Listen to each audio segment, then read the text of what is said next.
porque hay tantas cosas que nosotros desconocemos. Nuestro espíritu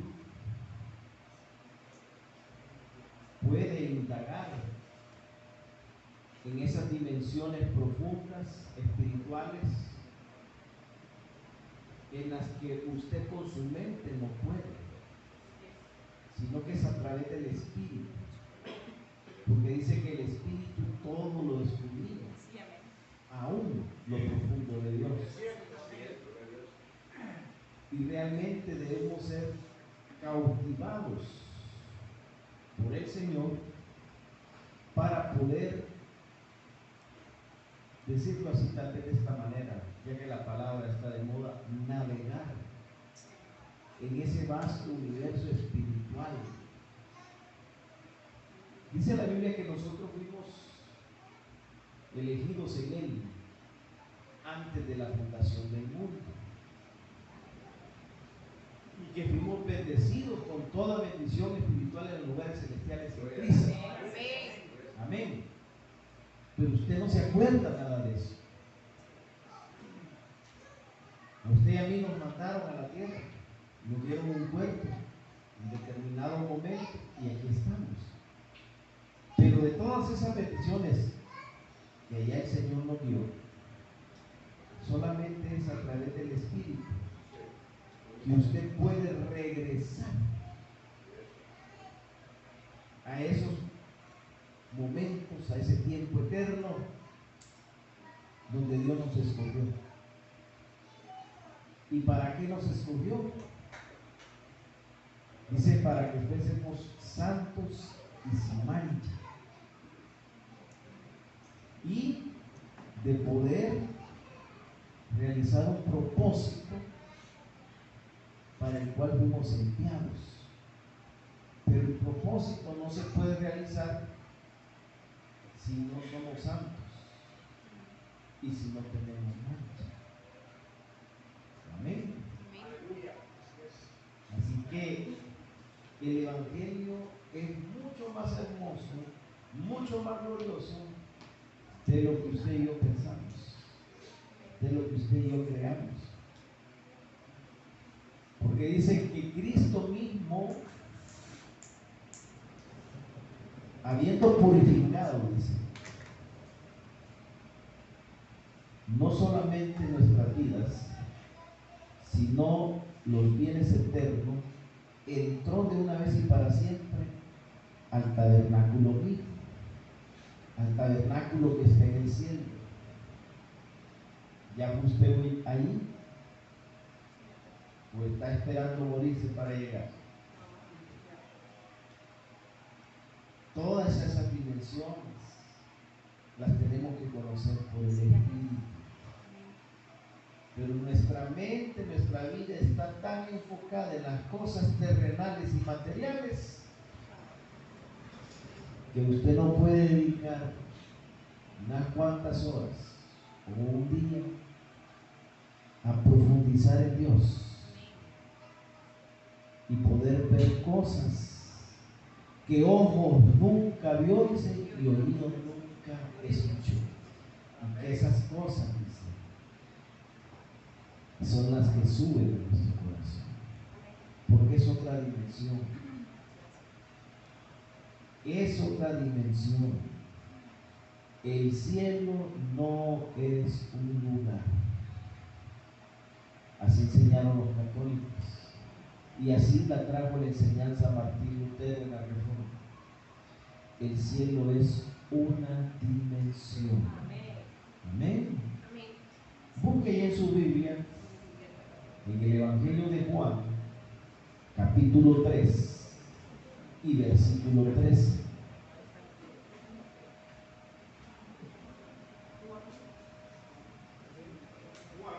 Capítulo 3, versículo 13.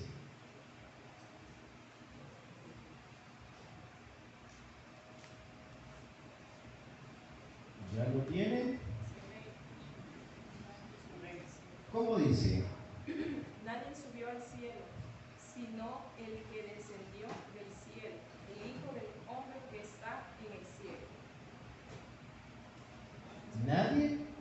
subió al cielo,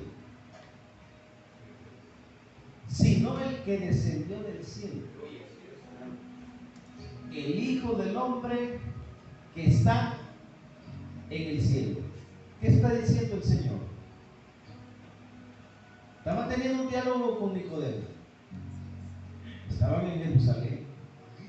Estaban aquí en el planeta Tierra. Y le estaba diciendo a Nicodemo: nadie ha subido al cielo, sino el que descendió del cielo, el Hijo del Hombre que está en el cielo. ¿En qué quedamos? ¿Dónde estaba Cristo? ¿En el cielo o en la tierra? ¿Y dice que estaba en el cielo? Porque el Señor, cuando descendió del cielo, se trajo el cielo.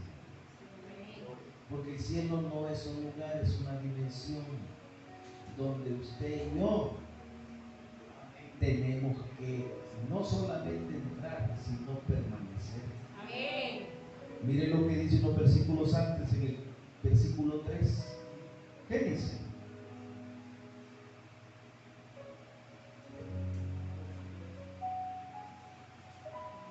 ¿Quién no lee? Versículo 3. Respondió Jesús y le dijo: de cierto te digo, que el que no naciere de nuevo no puede ver el reino de Dios.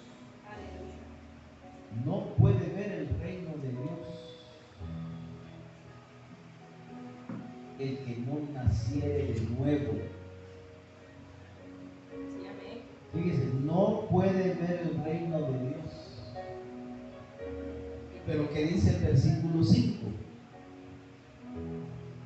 Respondió Jesús: de cierto te digo, que el que no naciere de agua y del Espíritu no puede entrar en el reino de Dios. El que no naciere del agua y del Espíritu no puede entrar al reino de Dios. ¿Y qué le dijo el Señor a Pilato?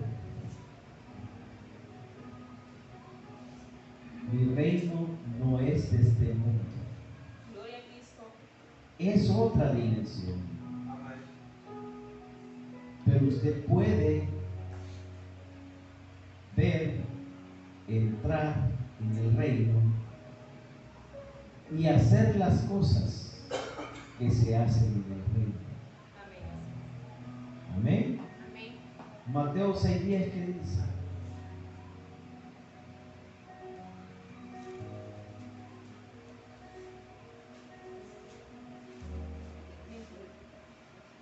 Fíjese lo que dice el principio del versículo. Venga tu reino. Hágase tu voluntad en la tierra como es hecha en los cielos. El Señor abre el entendimiento en sus vidas esta mañana. Venga tu reino. Esa dimensión espiritual,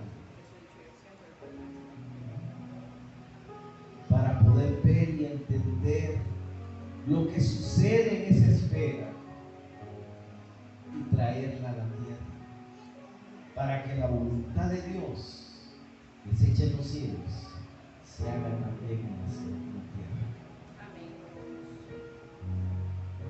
Debemos anhelar algo más de lo que estamos haciendo, algo más de lo que conocemos, de lo que entendemos. Las cosas espirituales deben ser percibidas por el Espíritu, no con la mente y el razonamiento humano, sino lo espiritual. El Evangelio es tan glorioso, tan poderoso, y nos lamentamos. Yo no estoy satisfecho con lo que conozco y con lo que entiendo de la Biblia y de Dios. Yo quiero ver un poder glorioso manifestado. Si muchos hombres en la Biblia han hecho cosas maravillosas,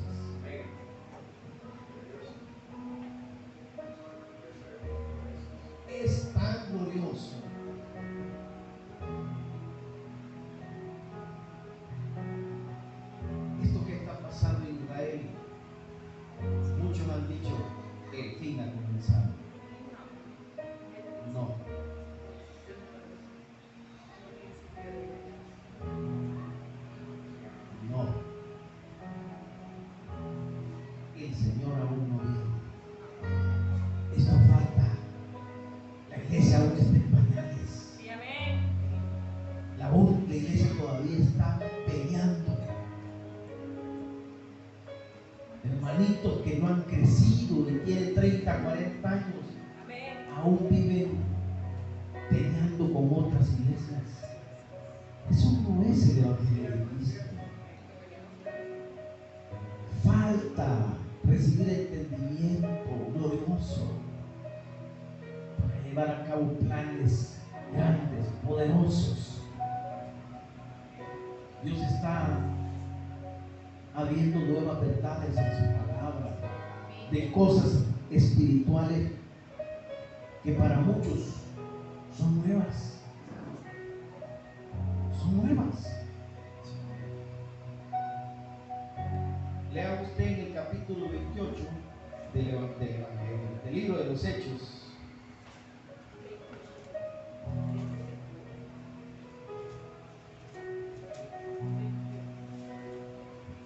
Vamos a leer los últimos 2 versículos del libro de los Hechos. Aleluya.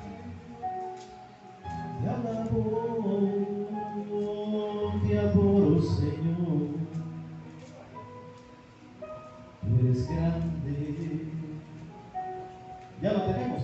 Sí, amén. Poderoso Dios. Versículo 30 dice: Sí, amén. y Pablo permaneció 2 años enteros en una casa alquilada y recibía a todos los que él tenía. ¿Y qué dice el verso 31?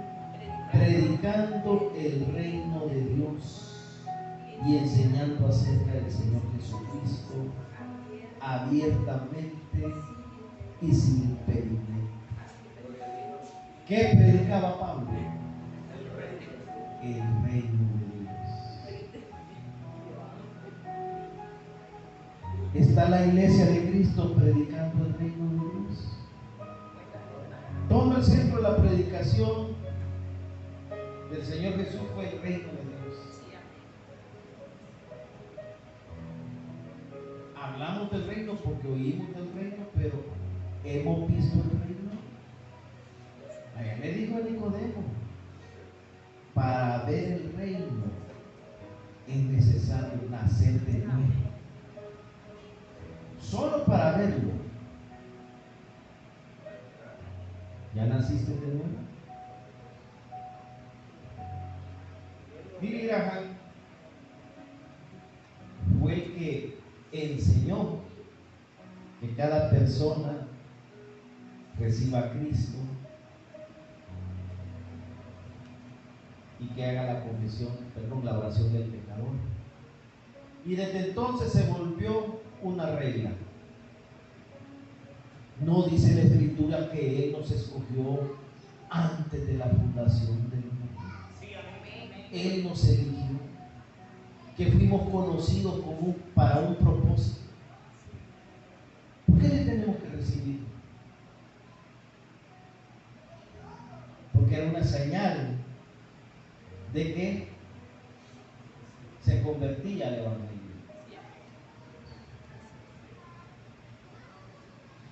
Yo le digo, el que es nacido de Dios, es nacido de Dios y no por esta carne.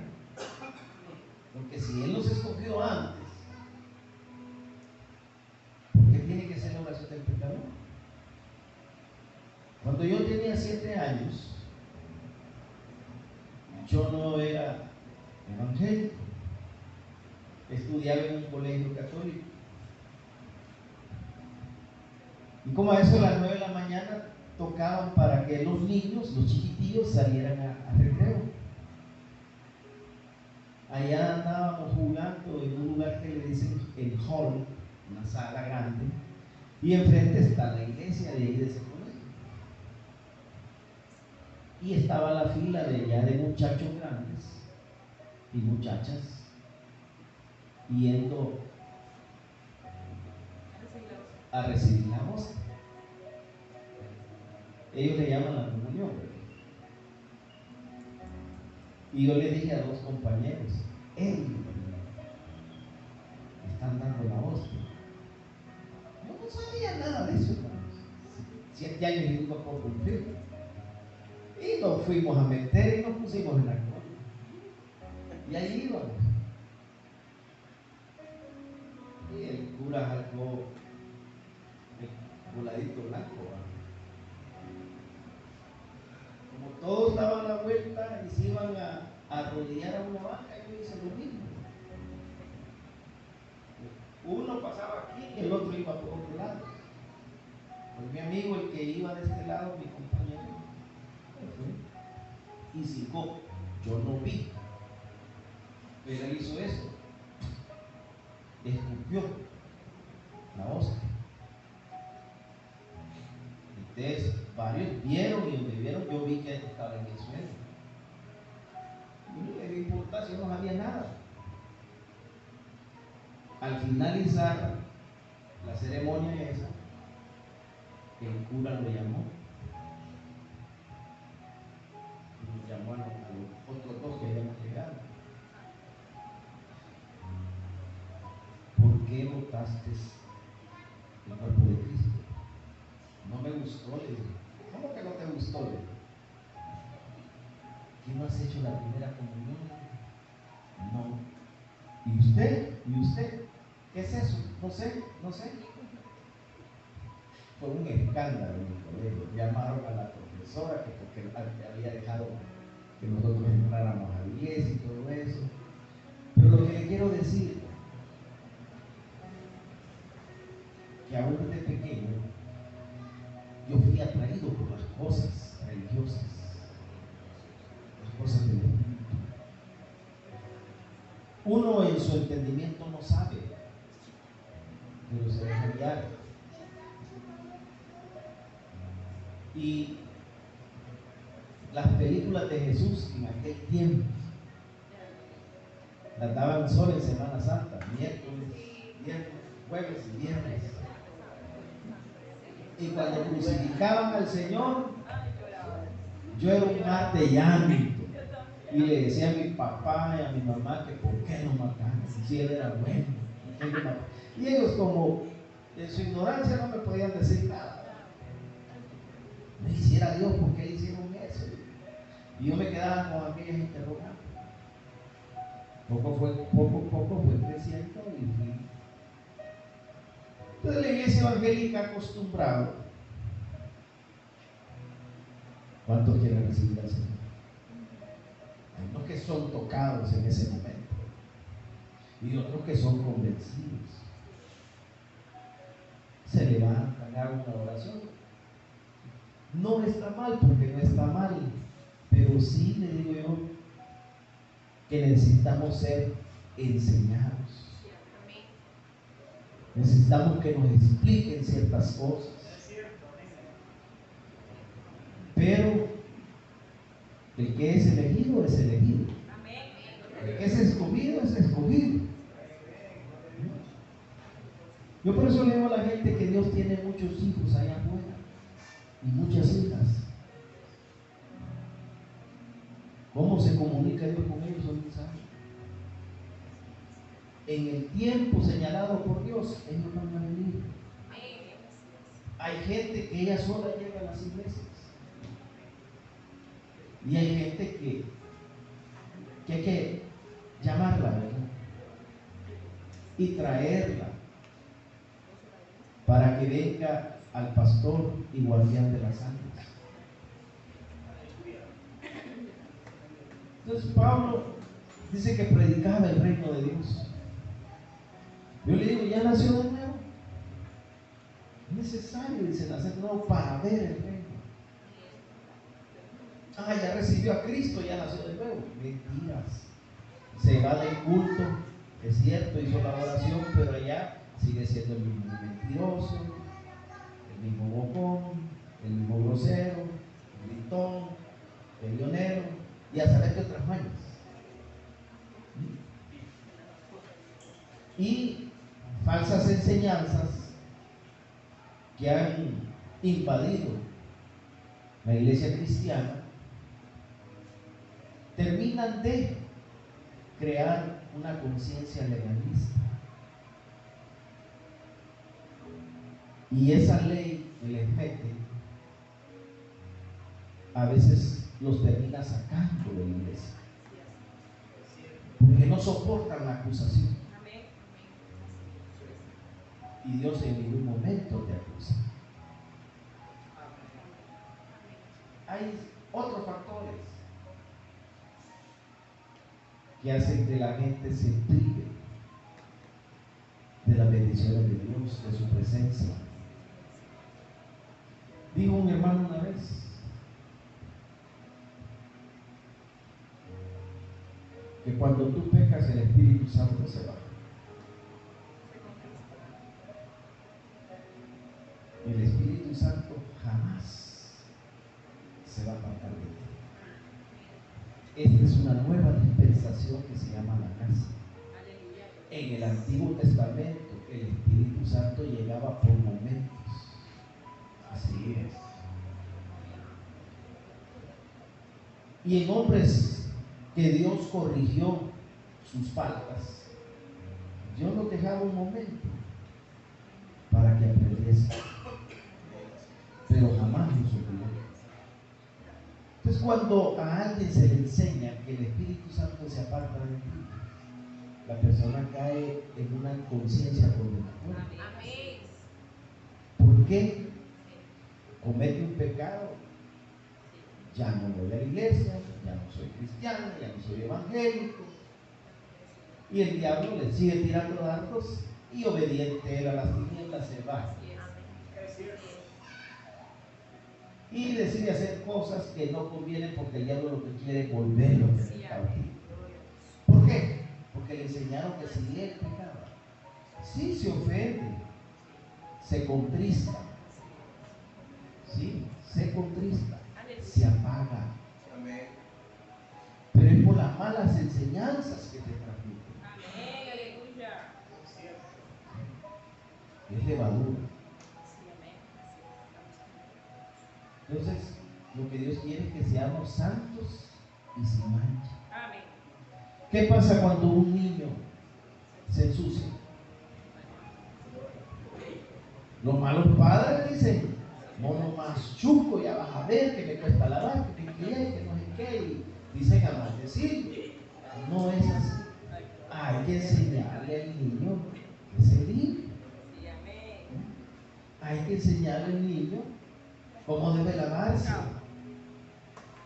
Miren, en el antiguo pacto, cuando se levantaba el tabernáculo de Moisés, cada hombre cuando pecaba llevaba un animal al altar del holocausto, al altar del sacrificio.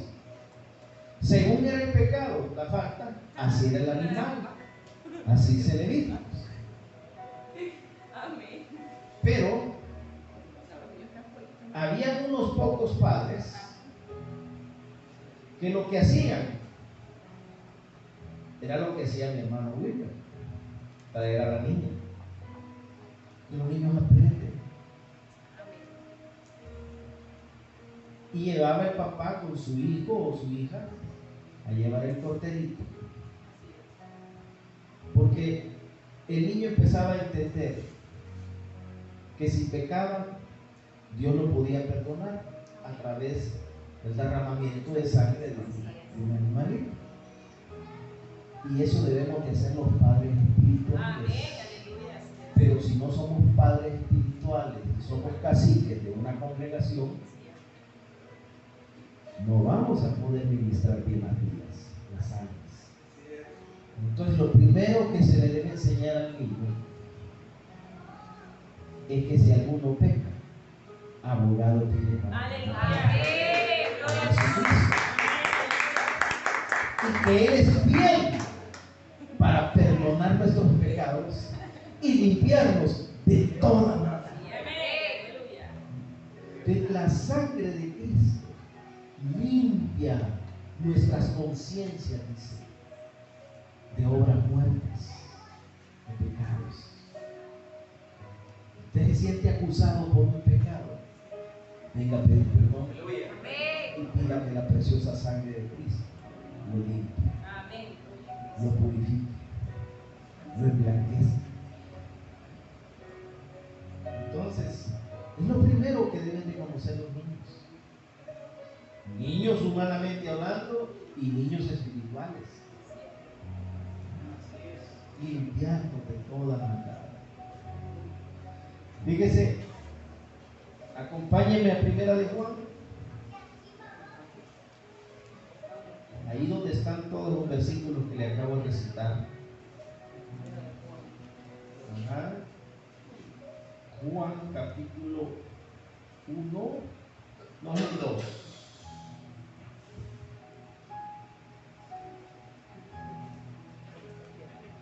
Desde el versículo 7, 8, 9, 10 habla del pecado y de los pecados.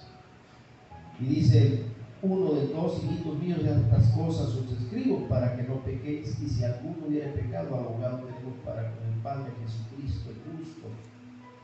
Y Él es la apropiación por nuestros pecados, y no solamente por los nuestros, sino también por los de todo el mundo. Amén. Dice el versículo 12: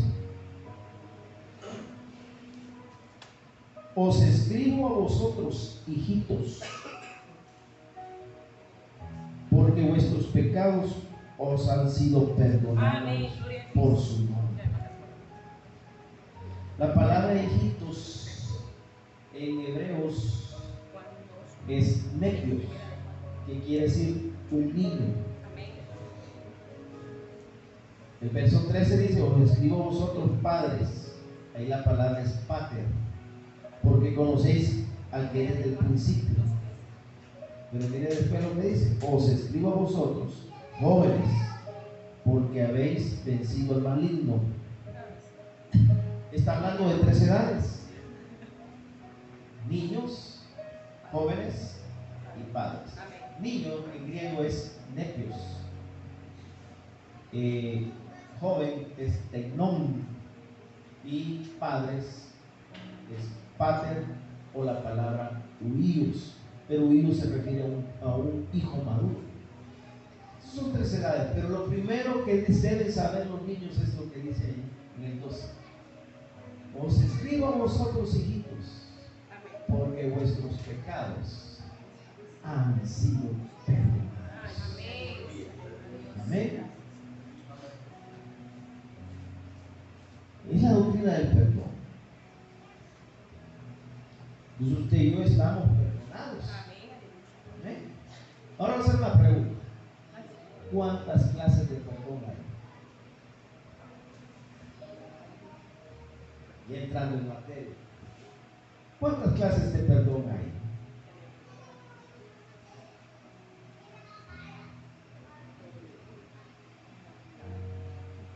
Dígalo. ¿Cuántos hay? ¿Mande? Hay 2 tipos de perdón. El perdón fundamental, que es este: nuestros pecados están perdonados y usted está reconciliado con Dios y se ha hecho hijo de Dios, heredero y coheredero con Cristo, y usted ya no es más enemigo de Dios, sino que se hizo hijo a causa del perdón. Amén. Y ese es el perdón fundamental y el que Cristo tocó en la cruz. Pero hay otro perdón.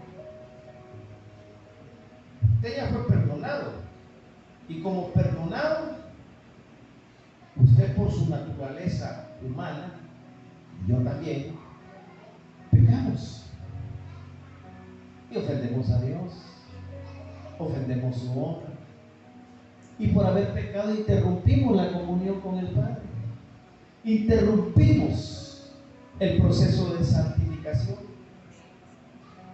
interrumpimos que las bondades y las gracias de Dios sigan fluyendo y sigan manifestándose, porque usted comete un acto que mancha su comunión, sus vestiduras, su relación con Dios. Pero como Pablo dice ahí que predicaba el reino de Dios, y parte de predicar el reino es que cuando una persona se rebela en contra de la ley, ¿qué sucede?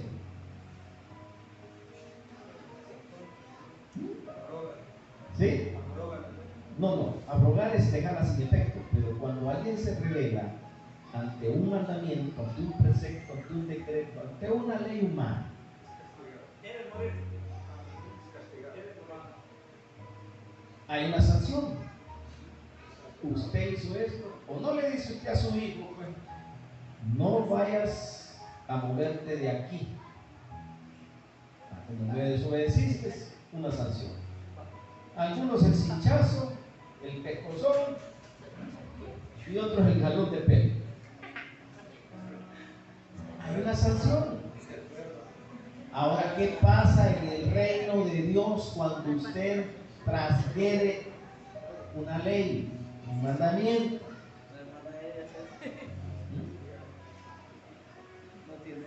¿Qué hace? Usted pecó, transgredió una ley. Usted desobedeció, o no le dijeron a Adán: el día que comieres morirás. Sí, amén. Papito, ya está establecido. Y te lo dije: el día que comieres vas a morir. Así que, y morir es separarse. Adán no murió en ese momento. La palabra muerte es separación. Entonces Adán se separa de Dios. Y usted sabe toda la historia. Entonces, cuando uno peca dentro del reino de Dios, dentro de ese gobierno, usted se hace acreedor a una sanción. Entonces, ¿qué necesita? Pedir perdón. ¿Para qué está entendiendo? Venir y pedir perdón. Venir y pedir perdón. Ahora, ese perdón ya no es fundamental porque ya se lo tocaron. Sí, amén. Y lo hicieron ciudadano del reino. Amén. O mejor dicho, Puede un ser. príncipe y sacerdote. Sí. Un rey. ¿Cuántos son reyes aquí? Amén. ¿Por qué? Porque así lo establece la Biblia. Él es el rey de nosotros los reyes. Amén. Un reino de sacerdotes. Ahora bien, ¿cómo se llama ese perdón? Usted y yo ya recibimos el perdón fundamental. Pero como dentro del régimen divino, el reino de Dios, que es el reino de los cielos traído a la tierra, ¿cómo se llama ese perdón que usted necesita a cada momento? Se llama el perdón gubernamental, que es el perdón del reino, para volver a rehabilitar su comunión con el reino, su relación con Dios. Entonces necesitamos ese perdón. Y el reino de Dios está soberanamente constituido. Ya todo está organizado. ¿En qué consiste ese perdón gubernamental? Porque como usted se rebeló ante los decretos del rey, cometió la injusticia, entonces necesita rehabilitar su justicia, que usted vuelva a ser considerado justo, porque se volvió y cometió una injusticia. Luzbel cometió una injusticia en la eternidad, en los cielos, rebelándose al Señor. Él y los demás serafines, Dios les quitó su gloria, quedaron sin color, sin brillo, y se volvieron seres oscuros. Por eso se les llama las tinieblas. Ellos no conocen la misericordia de Dios. Ningún ángel conoce la misericordia de Dios. Usted y yo sí la conocemos. Amén. Porque misericordia quiere decir amor a la miseria. Y Dios dice que amó nuestra miseria Amén. y nos rescató de lodo cenagoso, del estercolero. Entonces viene Él y nos rescata y nos pone en una posición de ser príncipes, ciudadanos de su reino. Entonces hay ya establecido un orden divino dentro del reino de los cielos. Las tinieblas jamás fueron ni serán un reino. Y hay gente que dice el reino de las tinieblas. Dígame en qué parte de la Biblia dice eso. La Biblia dice la potestad de las tinieblas. Porque fueron un grupo de rebeldes que se sublevaron al rey, amo y creador del universo. Y ellos han hecho su propio ejército. Porque fueron destituidos de la gloria de Dios. Ellos son un grupo de rebeldes que la Biblia le llama la potestad de las tinieblas porque tienen cierto poder. Y el poder más grande que tienen se llama mentira o engaño. Por eso cuando usted les cree una mentira, usted les está dando poder. ¿Sí? Y otra arma que utilizan se llama miedo. Si usted deja que el miedo se apodere de usted, ya lo pescó el diablo. Pero volviendo al tema, el reino ya está organizado. Padre nuestro que estás en los cielos. Sí, amén, gloria a Dios. Y le decimos, santificado sea tu nombre. Luego viene la primera petición de la oración. Vénganos tu reino.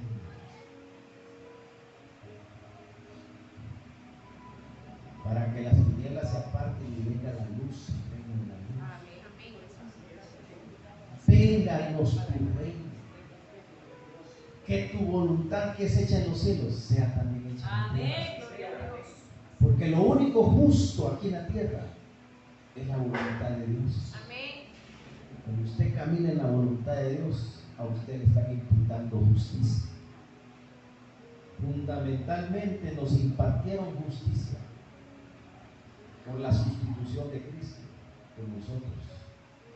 Él se hizo condenación de Dios y descendió a los infiernos para que usted y yo no fuéramos. Pero fuimos declarados justos. Pero ahora tenemos que seguir siendo justos por nuestra relación con Dios y el caminar en su justicia, en su voluntad. ¿Qué dice el Salmo? Que el cimiento de Dios es juicio y justicia. Amén. Toda la Biblia, todo de Dios, tiene un contenido jurídico, un contenido legal, un contenido forense. Usted peca, necesitamos el perdón gubernamental, el perdón del rey, por la transgresión, la injusticia que cometemos. Amén. Esa es parte de la voluntad de Dios. El que peca, abogado tiene a Jesucristo.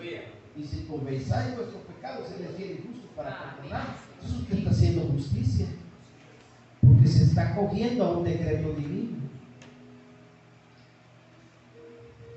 Los estados tienen tres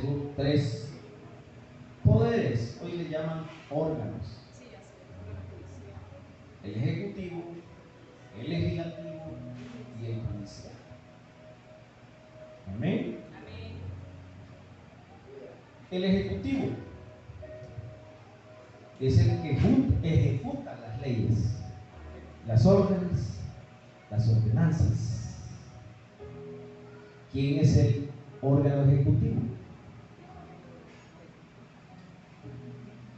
Es el trono de Dios. Salmo 3:19, ¿qué dice?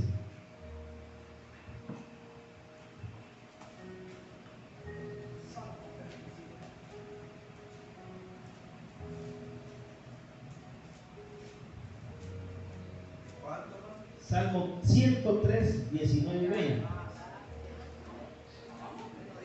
Salmo 103, 19. Amén.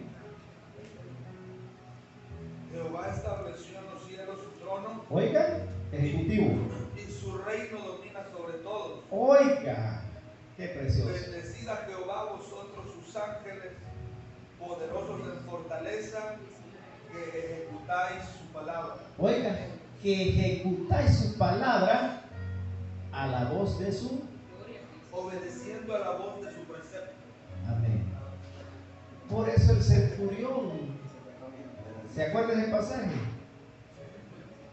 Señor, mi siervo está enfermo, vamos a tu casa.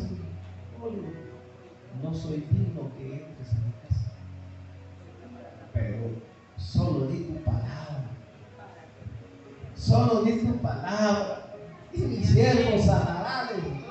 ¿Qué fue lo que vio este hombre? ¿Cuándo le dijeron recibir a Cristo o hacer la oración del pecador? Solo di tu palabra, le dijo, y él va a sanar, le dijo. ¿O cree usted que ya había leído el Salmo 103, 19-20? Porque yo también, le dijo, soy hombre en autoridad y tengo hombre bajo mi autoridad. Y le digo a aquel, anda y haz esto, y él va. Aleluya. Solo di tu palabra, que tus ángeles la van a ejecutar. Aleluya. Le das un aplauso al Señor.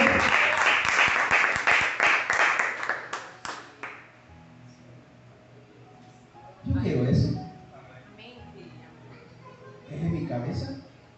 Yo soy su cuerpo. La cabeza le da órdenes al cuerpo. La cabeza dice lo que va a decir. Tiene que estar integrado a la cabeza que es Cristo. Estás en el orden de Dios. Entonces Él te va a decir, declara esto. Tú lo vas a declarar y los ángeles lo van a ejecutar. Ese es el reino. La palabra de un rey. Cristo es el rey. No se cuestiona, se obedece, se ejecuta. Y cuando tú dices en el nombre de Dios, pero que te ha sido inspirado, te ha sido dado por el Espíritu, de declaras, eso es una realidad. Porque ¿cuántos hermanos ponen mano y no sanan a las personas cuando oran por ellos? Porque no están integrados a la cabeza. También la persona no necesita sanidad. Puede estar en una disciplina de Dios y uno de chute, de metido, se sana en el nombre de Jesús. ¿Qué autoridad estás haciendo eso? No estás integrado a la cabeza, no es el reino. ¿Cuántos andan abriendo obra por todos lados y Dios no los ha mandado? ¿Qué dice el Proverbio 16:32? Leamos.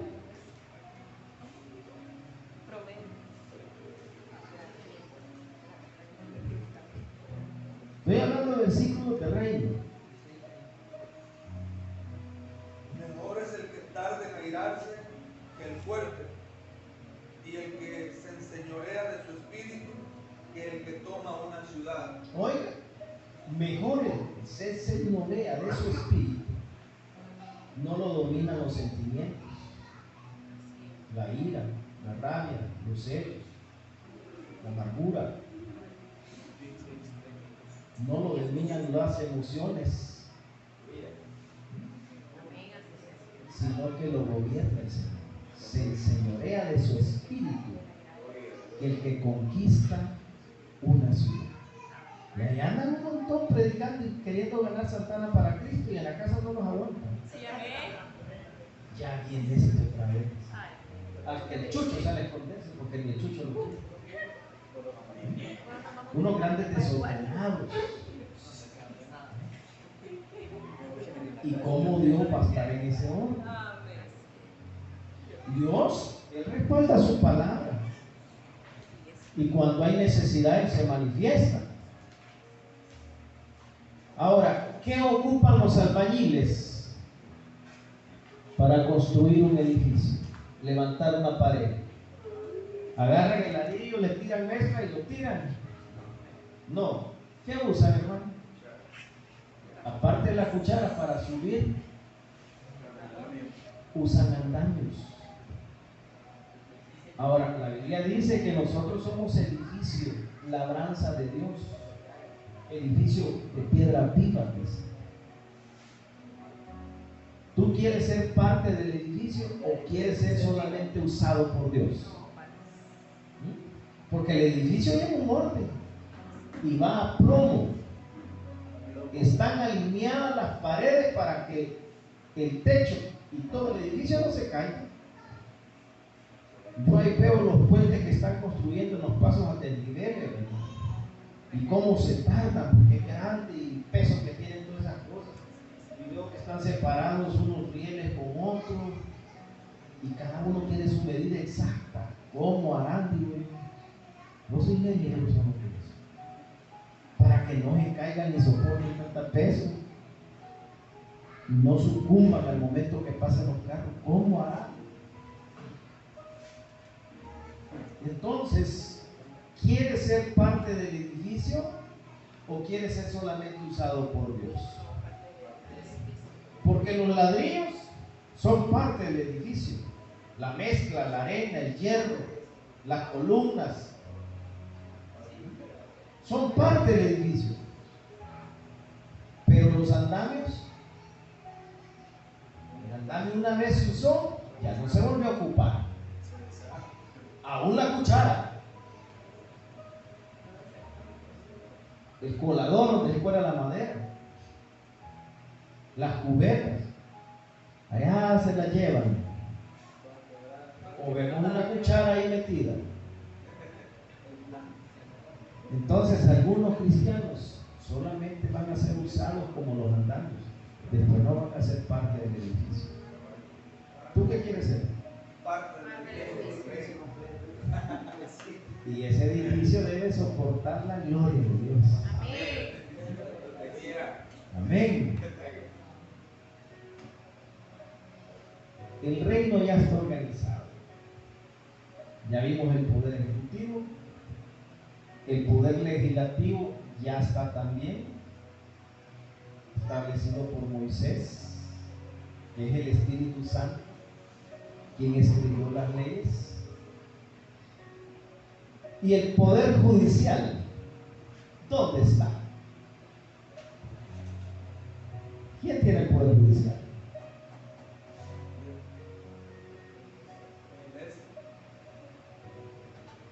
Parte de la iglesia. Parte. Ahora, ¿quiénes forman ese poder judicial? Vámonos a Apocalipsis, capítulo 4, quizás el 5 mejor. Yo creo que el 5 está más detallado.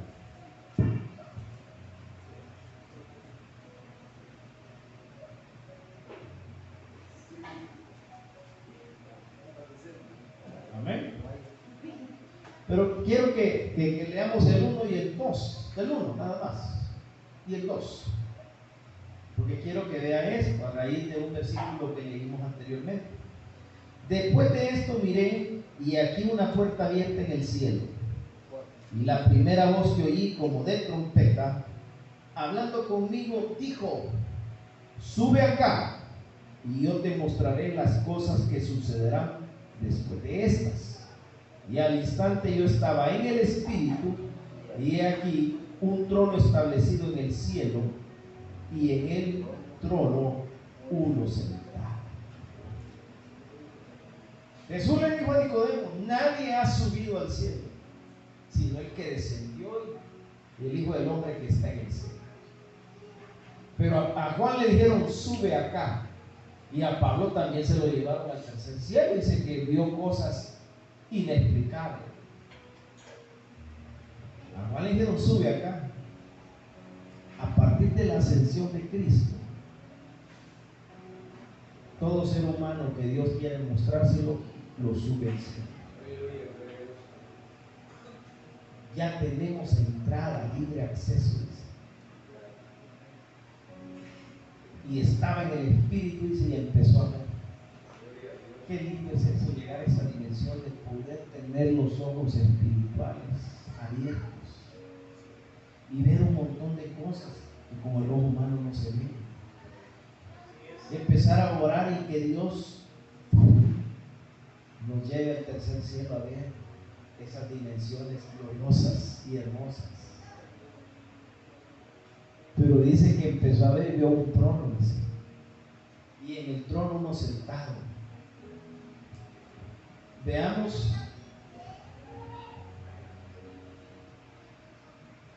del verso 3: y el aspecto del que estaba sentado era semejante a piedra de jaspe y de cornalina, y había alrededor del trono un arco iris semejante en aspecto a la esmeralda, y alrededor del trono había 24 tronos, y vi sentados en los tronos 24 ancianos, vestidos de ropas blancas con coronas de oro en sus cabezas. Fíjense cómo tienen apuntada a la iglesia las personas que no reciben del Espíritu. Porque hay un montón de curiosos, pero le preguntan a los hombres y no le preguntan a Dios. ¿Quiénes son los 24 ancianos? Una pregunta: ¿quién estaba viendo la visión? Juan. ¿Y qué dice Juan que eran los 24 ancianos? Los 24 ancianos. Los cabezones que dicen: los 12 príncipes de las tribus de Israel y los 12 apóstoles. No. Entonces Juan hubiera dicho: ven, ahí estoy yo. ¿Cree usted? Ve, ahí está Juan, ahí está Pedro, está Lucas, está Santiago. No. Cuando la Biblia dice que no hace referencia a nadie, así hay que dejarlo, no hay que agregarle nada. 24. Y uno que había en el trono, un anciano de 10. Más adelante dice que estando en el trono también vio un cordero, junto con el anciano de 10. Estaba leyendo ahí, hermano, que hay parte del significado con respecto a los 24 ancianos, y era de los representa, decía ahí, que puede representar a los 24 servicios que se establecían en el templo. Tiene aplicación por el número 24, pero realmente ancianos, ¿por qué? Porque es gente madura y son reyes. Todos somos reyes por derecho, pero aún no se nos ha asignado una parte del reino, porque no hemos alcanzado la madurez que Dios quiere que alcancemos. Esto que Juan vio y que empezaban a alabar al que es digno, al que está sentado en el trono y al Cordero, y se hacía la gloria, la honra, el poder, la alabanza. Aleluya. Y se quitaban sus coronas y las tiraban a los pies del que está sentado en el trono y del Cordero. Todo lo que ellos fueron, se lo quitaron. Esto es la Corte Suprema del Reino.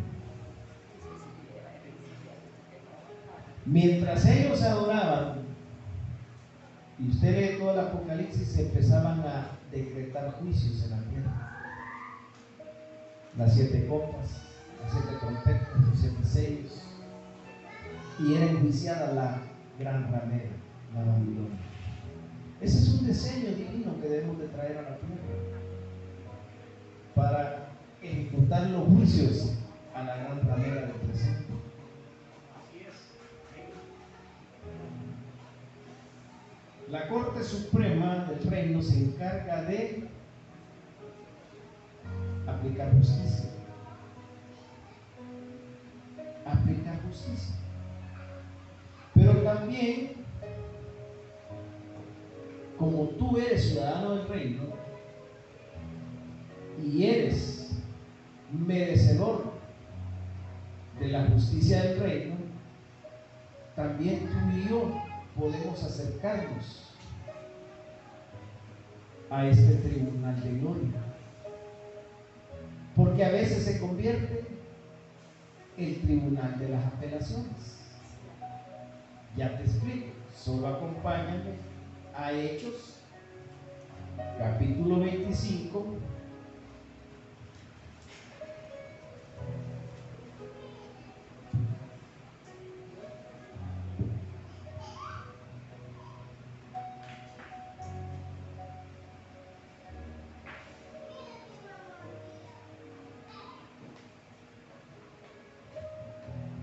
Vamos a leer del 16 en adelante y yo le voy a explicar el contexto.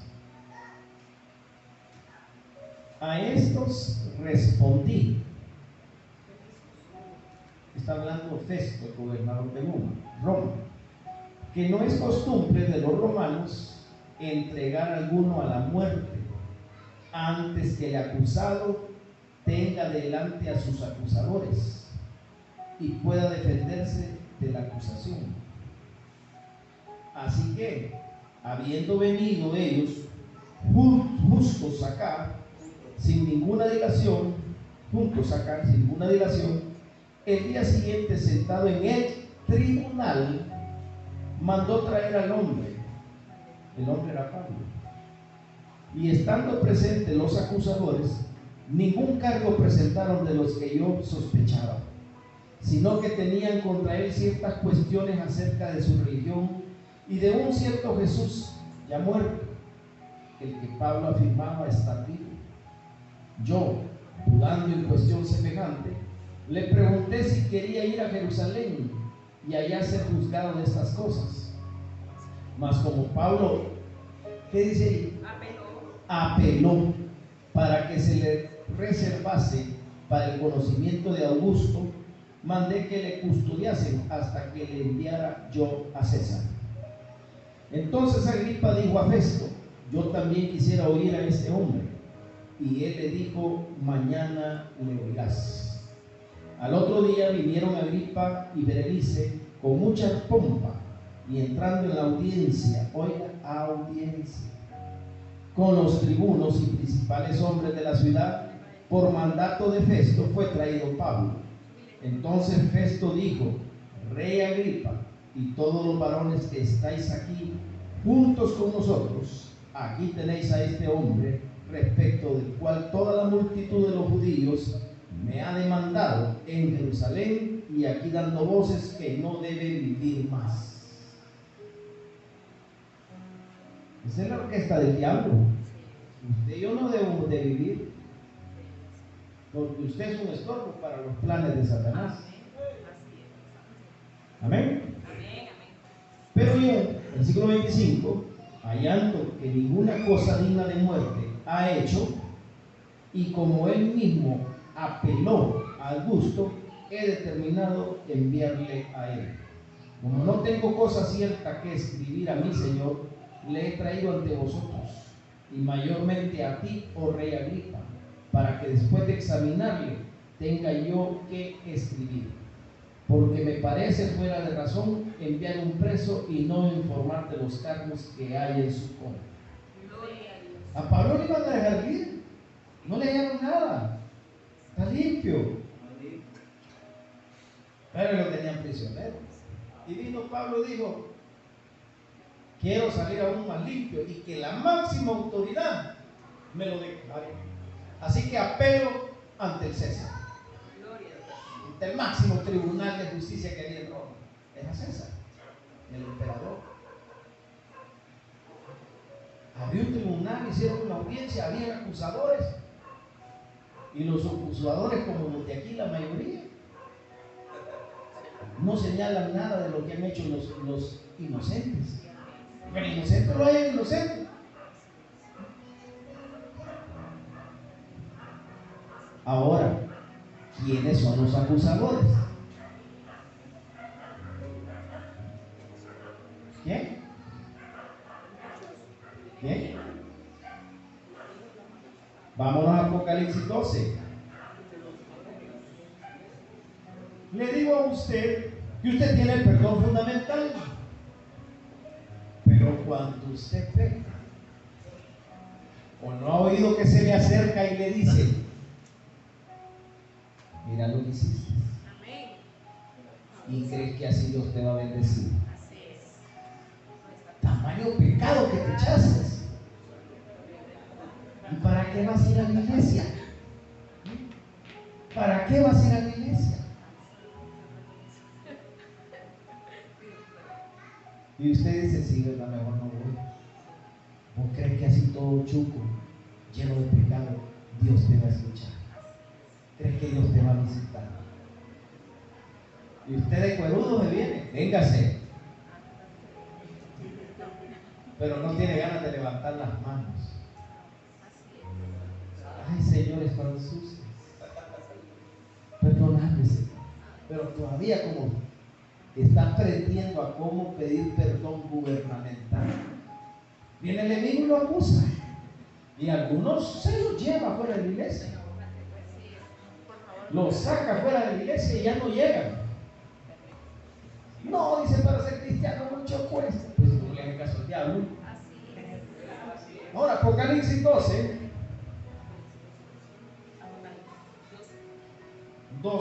versículo 9. Lean. Y fue lanzado fuera el gran dragón, la serpiente antigua, que se llama Diablo y Satanás, el cual engaña al mundo entero. Fue arrojado a la tierra y a sus ángeles fueron arrojados con él.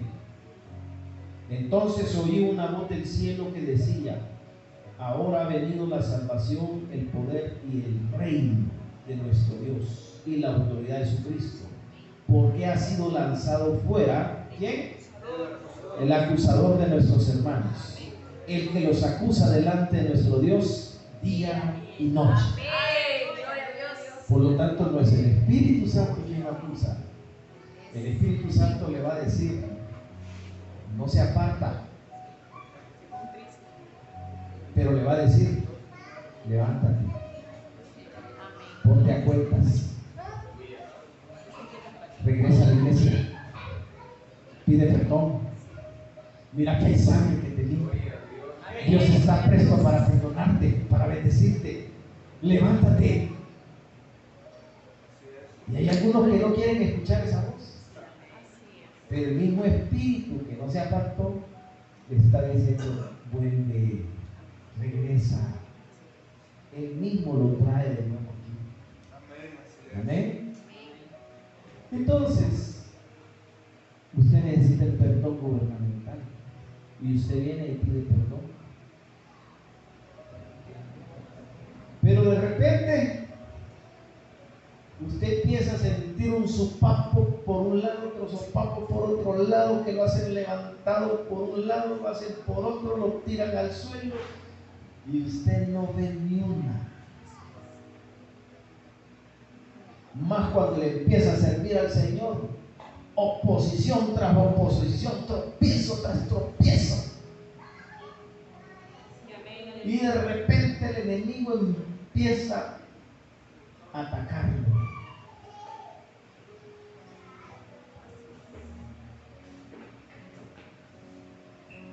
El Señor de ti y de mí demanda integridad.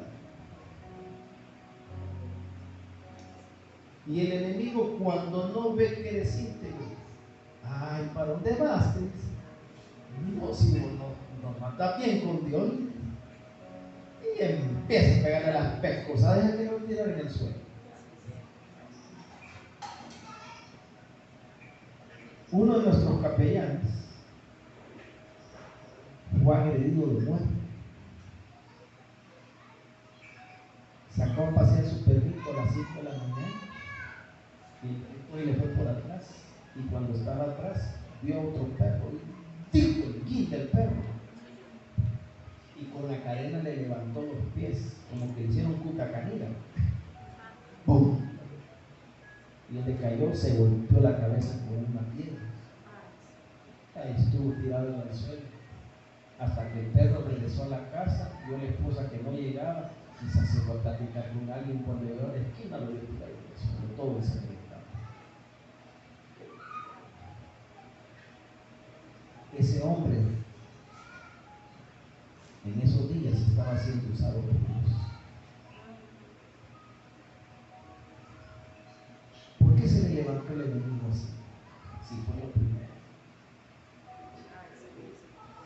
Hay un principado que es el principado que gobierna sobre toda la inmoralidad.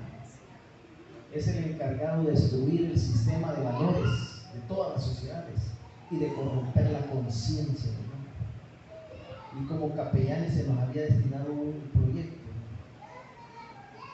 en la Casa de Valores de la Presidencia de la República para llevar los valores a los colegios y a las escuelas. Y este principado se levanta para que esto se detenga. ¿Por qué crees que se le levantó? Pedrito, le dijo, han pedido tu alma para zarandear. Si tu pasado te persigue, el acusador llega. Mira que fulano, ¿me permite disciplinarlo? Como no ha pedido perdón, para que así se pongan cuentas. Porque hay cuentas pendientes que tenemos que recibir el perdón gubernamental para no seguir en juicio. Hay unos hermanos que dicen que a usted juicio le ha venido. Podría ser, habría que ver. Por eso hay hermanos que no ven nada de ellos, ni una de ellos, porque aún tienen cuentas que pagar y no han venido a pedir perdón. Perdón gubernamental. Ya fuiste perdonado por Cristo, pero ¿por qué estás pidiendo y no recibís? No, porque hay cuentas pendientes. Venid y estemos a cuenta, dice el Señor. Entonces usted siente que le dan hasta por debajo de los dientes. Y el diablo va a acusarlo y dándole permiso ahí arriba, está bueno, pero no le toque su vida. Y tras un pecaso otro y otro y otro y otro. Mejor llega al tribunal de apelaciones. Señor, apelo aquí. Porque este me está haciendo la vida imposible. Y como ya hay una sentencia, si la sentencia más grande y más horrenda es alma que pecar,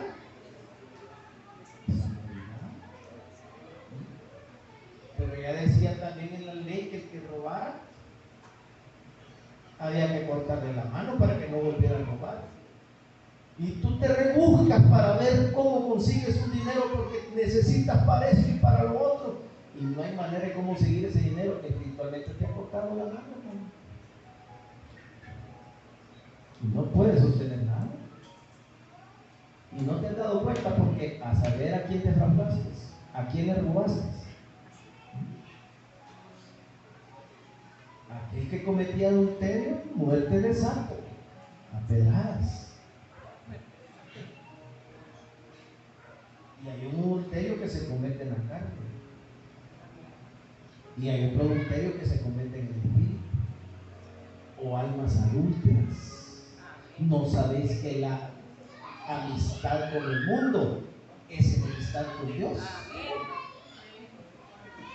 Y como cometiste ese adulterio espiritual antes de amores con el mundo, ahí vienen las pedradas. Y un sopapo por un lado, otro por otro, y no haya cómo.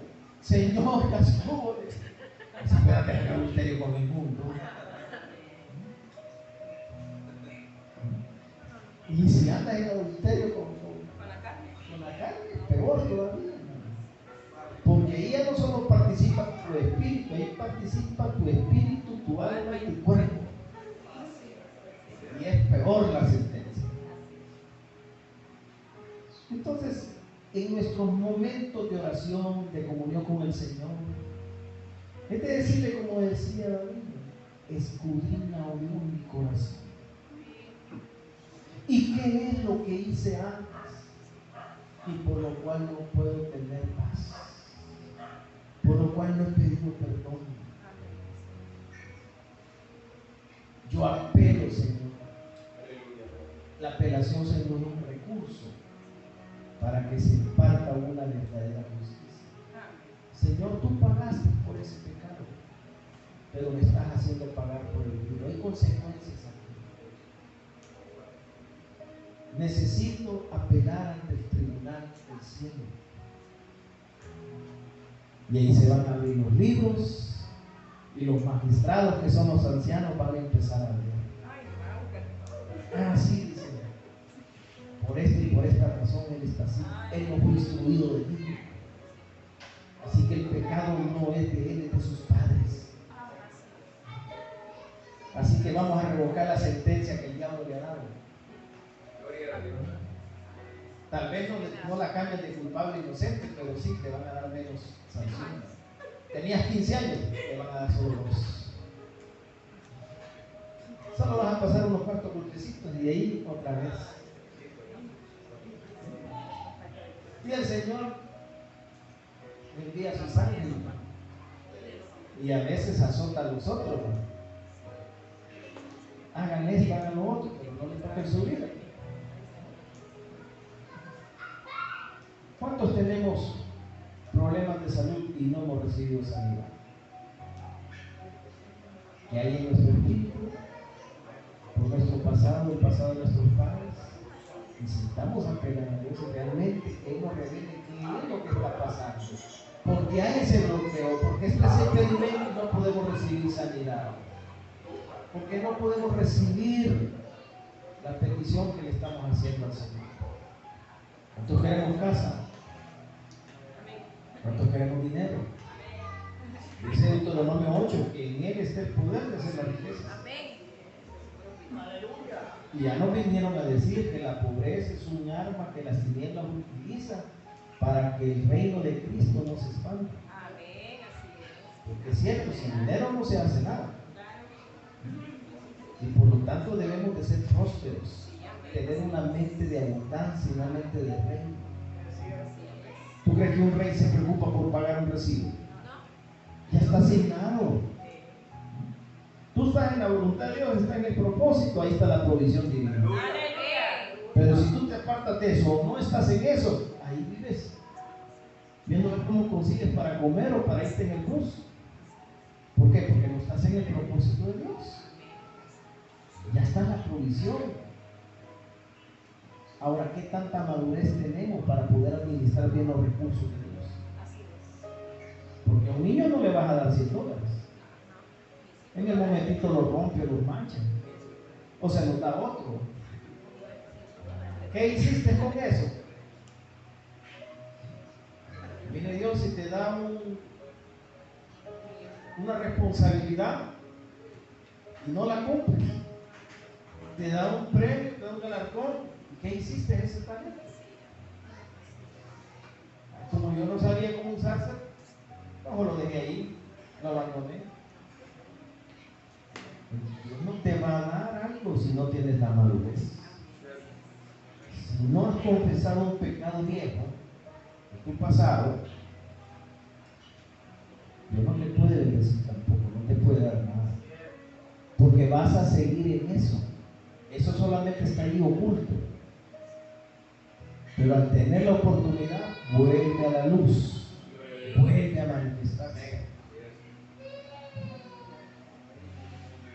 ¿Por qué muchos cristianos viven afanados, afligidos, angustiados y no encuentran paz, reposo para sus almas? ¿Por qué? Porque hay un pecado oculto. Y el enemigo sigue acusándolo de día y noche delante del trono. Y como Dios es un bien justo, si tiene que pagar, que vaya a pagar. No ha pedido perdón, sigue los capataces regando la vida de esa persona.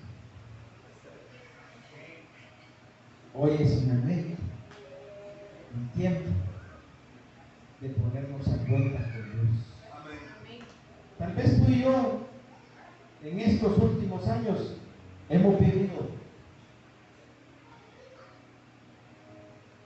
sin tener pecados atroces, pero tal vez debe haber algo escondido, oculto ahí, y por lo cual no recibimos lo que te estamos pidiendo.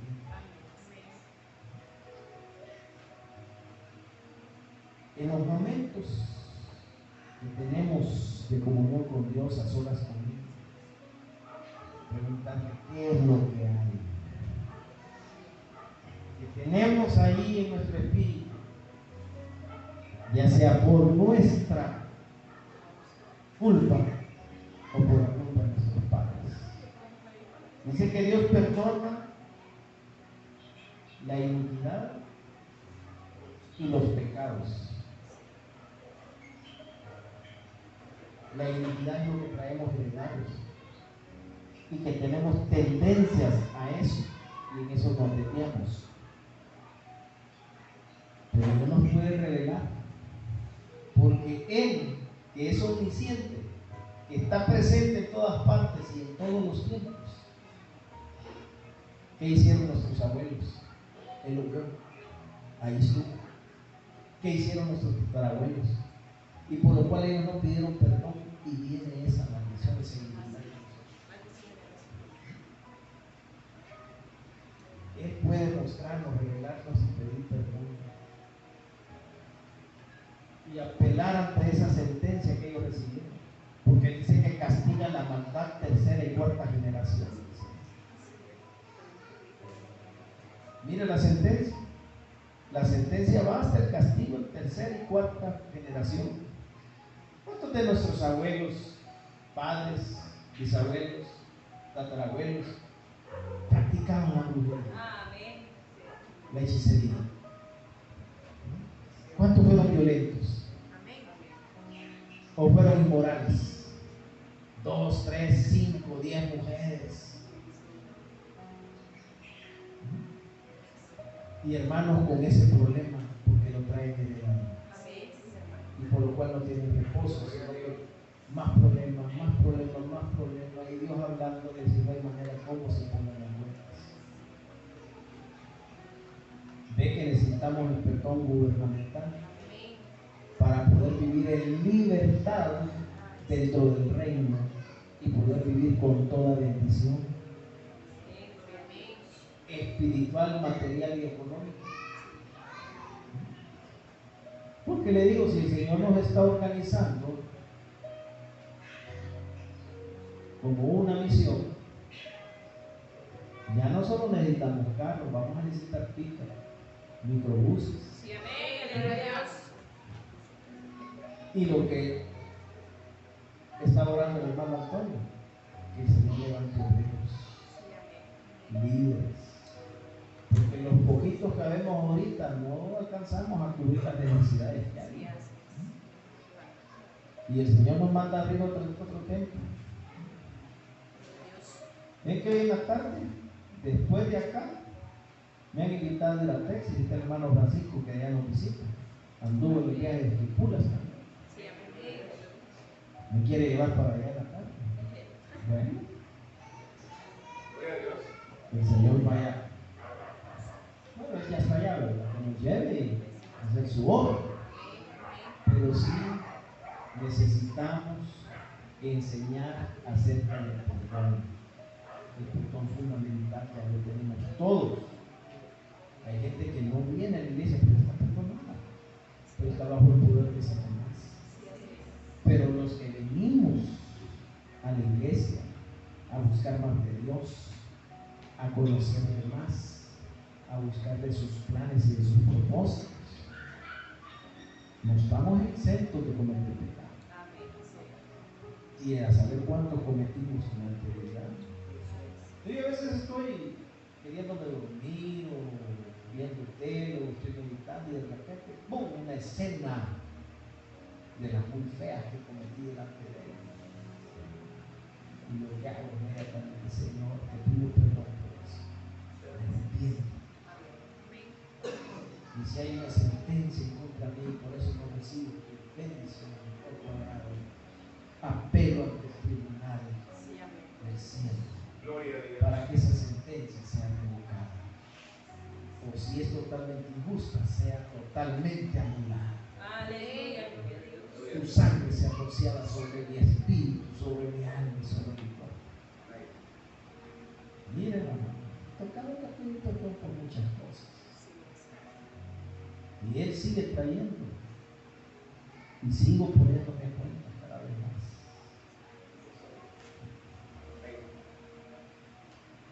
Hay cosas que no se pueden hablar en el público, pero que sí, a la hora que un hermano pide consejería o está ministrándose, ahí es el momento de explicar. Todos tenemos un pasado feo. La Biblia dice que andábamos muertos en delitos y pecados, haciendo la voluntad de la mente y los pensamientos conforme opera el príncipe de la potestad del aire. No andábamos en eso. Y arrastramos cosas feas. Y en secreto hacemos cosas feas delante de Dios. A veces pensamos y hablamos de todo eso. Job decía: pon un guardia en mis labios para que no salgan palabras feas de mi boca, palabras deshonestas. Y aún dice Job que hizo un pacto con sus ojos para no codiciar una doncella. Esas cosas pululan en la carne. Sí, amén. Porque esa es la carne. Que yo me consagro, ¿cómo no? Por mucho que ayune y llore, si el Señor no lo ha liberado, si la redención de Cristo no ha obrado en esa área de su vida, usted no está libre. Amén. Y anhelo ser libre de todo eso, porque entre más libre sea, más puro sea, más se manifestará el poder y la autoridad de Dios. Lo mismo usted, y lo necesitamos, no para ser un creyentón más, un evangélico más, ¿no? Sino un digno representante de Dios en la tierra. Amén. Y así como el centurión dijo, solo di tu palabra, así también nos piden, di una palabra. Una palabra que necesite nuestra alma, su alma. Una palabra que lo conforte, que lo edifique, que lo establezca dentro del reino. Pero sí necesitamos aprender y enseñar acerca del perdón fundamental y del perdón gubernamental. Porque nadie está exento de seguir transgrediendo la ley. Pero necesitamos, día con día, ser más purificados, ser más emblanquecidos. Que nuestras vestiduras no tengan mancha ni arruga, ni cosa semejante, dice el Señor. Póngase de pie esta hora.